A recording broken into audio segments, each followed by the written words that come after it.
Sir अब equity के बाद कमोडिटी बाजार की भी चर्चा करना जरूरी है क्योंकि उसने भी सेंटीमेंट काफी ज्यादा खराब किया है सोने चांदी में।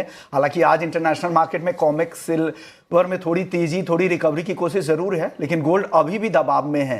हल्की तेजी की कोशिश दिख रही थी लेकिन फिर से वापस से कमजोर हो गया है। क्या लग रहा है सर, यहाँ के ईटीएफ तो लगातार लोअर सर्किट ही लगा रहे हैं और वही आज भी होने वाला है। आपको कैसा दिख रहा है कमोडिटी मार्केट का ओवरऑल इक्विटी मार्केट पर उसका क्या असर होगा? आप इस सेंटीमेंट को कैसे देख रहे हैं?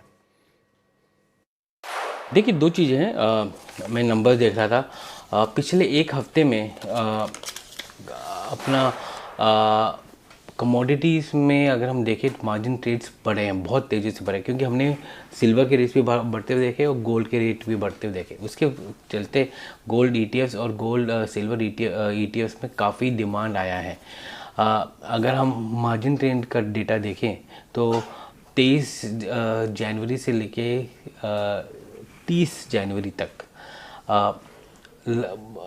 निप्पॉन सिल्वर 20 का जो मार्जिन ट्रेड का फंडिंग है वो 1700 करोड़ 1750 करोड़ के आसपास आ गया है, जो कि एक तरह से 400 करोड़ की इंक्रीज़ हुई है मार्जिन ट्रेड सिर्फ निप्पॉन में। निप्पॉन 20 की बात कर रहा हूँ, जिसको कहते हैं हम सिल्वर 20। और गोल्ड 20 की हम बात करें तो वहाँ पर जो मार्जिन ट्रेड इंक्रीज़ हुआ है 261 करोड़। ये बाकी सब स्टॉक्स में मार्जिन ट्रेड्स गिरे हैं। लोगों ने बजट में जाते जाते अपने पोजीशन थोड़े से कम किए हैं, बट ये दो में काफ़ी हद तक बढ़ा है।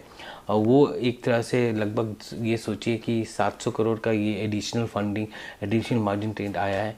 तो नॉर्मली ये कैसे चलता है, आपके पास स्टॉक्स हैं और स्टॉक की वैल्यू 100 रुपये है, तो उस पर हेयर कट मिलता है आपको 20 रुपये का, और उसके बाद 80 रुपये आपको मिलता है, और 80 रुपये को आप 400 रुपये उस 80 रुपये से आप 400 रुपये का मार्जिन ट्रेड कर सकते हो।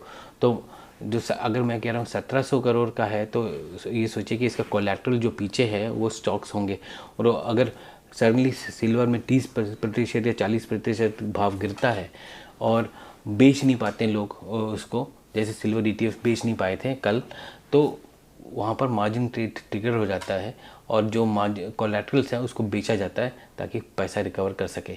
तो वो हमने कल देखा है, कुछ बड़े बड़े स्टॉक्स में रिलायंस भी गिरा है बुरी तरह कल, बाकी भी गिरे हैं। हम जो जितने भी फ्लैगशिप स्टॉक्स होंगे उस पर एक नज़र रखिएगा, क्योंकि वहाँ वो कोलैटरल होंगे कुछ मार्जिन ट्रेड्स के लिए, और वहाँ पर वो स्टॉक्स कटेंगे, जिसकी वजह से रिकवरी होगी मार्जिन ट्रेड्स की और उसका इम्पैक्ट जो है मार्केट में आएगा। ठीक है सजीद सर, बहुत शुक्रिया ये सारी चीज़ें बताने के लिए। देखते हैं कि बाजार में आज की चाल किस तरह की होती है।